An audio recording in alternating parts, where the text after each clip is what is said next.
Okay, let's unpack this. We are diving deep into the Emory Xtra Pro camera. You've probably seen it. It's Mm, that compact handheld camera that's just everywhere online. It's got thousands of five-star reviews, these incredible discounts. So the question that you and really thousands of others are asking is pretty simple. Is this thing legit or is it just another overhyped product? exactly. And that's our mission today, to sort of cut through all that noise. We're going to analyze its marketing claims, figure out what that super low price point actually implies for you. And really, it's all about setting realistic expectations.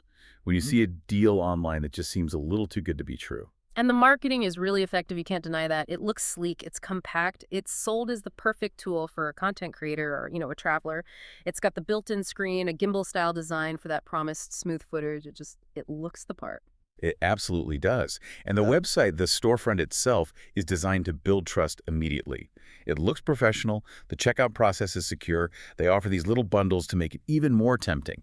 But you're right, that huge price difference compared to the big established brands, that's the real hook. That's what gets people to click buy.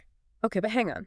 If the website works and people are actually receiving a product, what's the big concern here? And what about all those glowing reviews? Don't thousands of five-star ratings mean it's a quality device?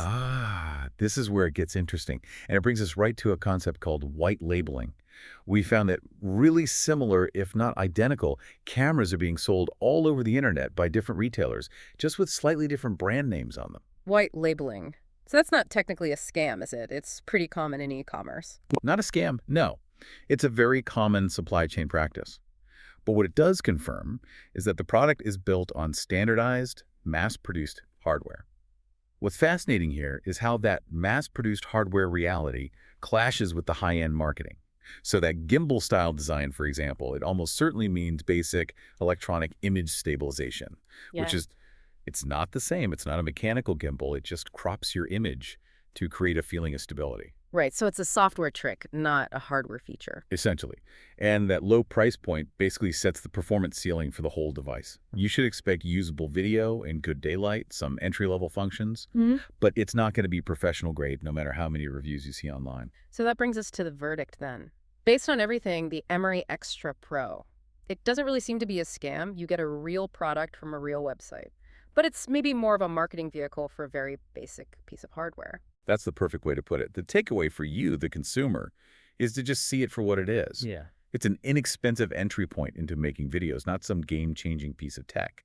So if you're thinking of buying it, just go in with realistic expectations. And, practically speaking, read the return policy very, very carefully and always use a secure payment method you can trace. So what does this all mean?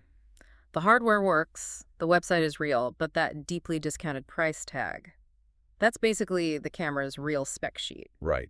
And that leaves you with a final thought to consider. Given that this is a white-labeled product, what are the hidden factors? What about things like long-term software support or firmware updates? Or even just, what's the customer service actually like if something goes wrong? Those are the things that really separate a budget purchase like this from a premium brand. And that's the real cost that's hidden behind the discount.